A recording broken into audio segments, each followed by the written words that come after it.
நம்முடைய இரட்சகராகிய இயேசுவின் நாமத்தில் உங்கள் யாவருக்கும் என் அன்பின் வாழ்த்துக்கள். நம் இருதயங்களில் ஊற்றப்பட்ட தேவ அன்பு. ரோமர் 5ஆம் அதிகாரம் 5வது வசனம். மேலும் நமக்கு அருளப்பட்ட பரிசுத்த ஆவியினாலே தேவ அன்பு நம்முடைய இருதயங்களில் ஊற்றப்பட்டிருக்கிறபடியால் அந்த நம்பிக்கை நம்மை வெட்கப்படுத்தாது. வாழ்க்கை என்றாலே போர்க்களம் போன்றது. குழப்பமும் திகிலூட்டும் சம்பவங்களும் அமைதியற்ற சூழ்நிலைகளும் தொடர்ந்து வந்து கொண்டே இருக்கலாம்.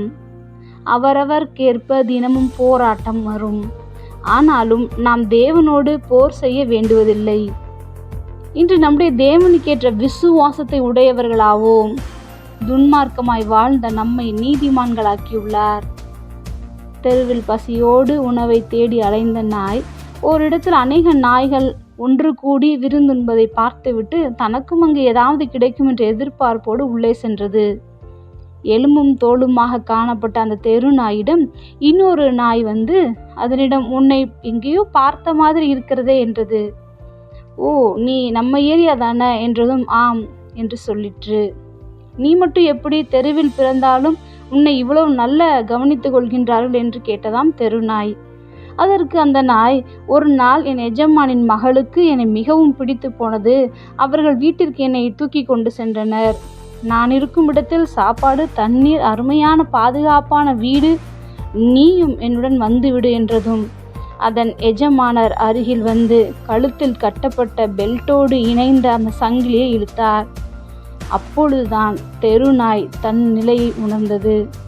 என்னதான் ஒரு துண்டு எலும்பிற்காக அனைத்து நாய்களோடும் சண்டை போட்டாலும் தனக்கிருந்த அந்த சுதந்திரத்தை எண்ணி மகிழ்ந்தது.